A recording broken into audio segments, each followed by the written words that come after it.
Λέω στις μανάδες κυρίως που διακόπτουν τα παιδιά τους, γιατί το παιδί όταν μιλάει πρέπει να ολοκληρώνει. Θα φέρω ένα παράδειγμα.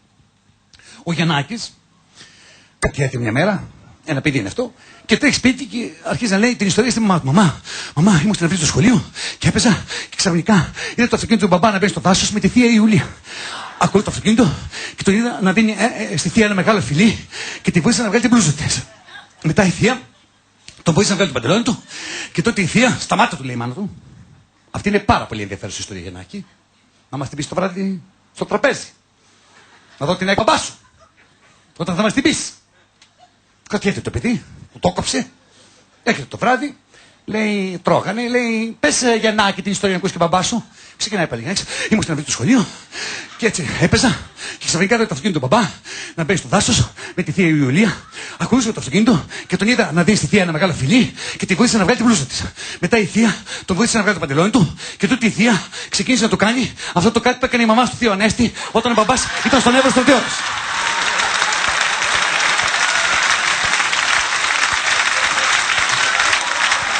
Λιπόθυμη μάνα. Το ηθικό δίδαγμα. Μερικές φορές δεν πρέπει να διακόψεις κάποιον που σου λέει μια ιστορία. Ένα άλλο μικρό παιδάκι, το καημένο έψαχνα να πάρει ένα παπαγάλο, δεν ξέρω αν το ξέρεις αυτό. Και αν το ξέρεις μην γελάσεις από πριν. Γιατί μου το καρφώνεις, ηρέμησε. Σαν να μην το ξέρεις, σαν να έχεις πάθει εγκεφαλικό. Λοιπόν, έτσι μπράβο, κρατήσω. Λοιπόν, ένα παιδάκι θέλει να πάρει ένα παπαγάλο, όποιος το ξέρει και όποιος δεν το ξέρει, πάει λοιπόν να πάρει ένα παπαγάλο. Λοιπόν, βρίσκει ένα παπαγάλο, 300.000 ευρώ. Τι του κάνετε?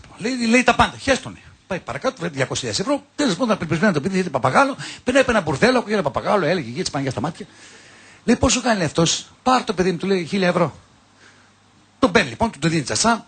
Παίρνει το παιδί, λέει πρέπει να σου ειδοποιήσω, του λέει ότι το παπαγαλάκι αυτό είναι στο περιβάλλον, έχει λίγο στόμα. Δεν πειράζει, λέει το παιδί, παίρνει το παπαγάλο, δεν φανταζότανε, μπαίνει μέσα, μόλις μπαίνει μέσα, ακούει το παπαγάλο, αλλάξαμε μπουρδέλο. Μόλις μπαίνει η μάνα μέσα, το παιδιού λέει αλλάξαμε και τσατσά. Στεναχωρημένο το παιδί, αλλά δεν πειράζει, δεν θα σταματήσει που θα πάει. Σε λίγο οι αδερφές του παιδιού, λέει παπαγάλος, αλλάξαμε και πουτάνες. Μετά μπαίνει ο μεγάλος αδερφός της οικογένειας, αλλάξαμε και τα βατζή, λέει.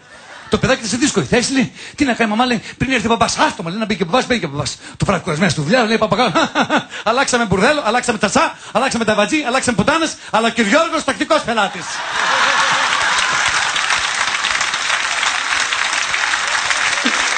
Άτσα γκρινιούς, μπορώ να κάνω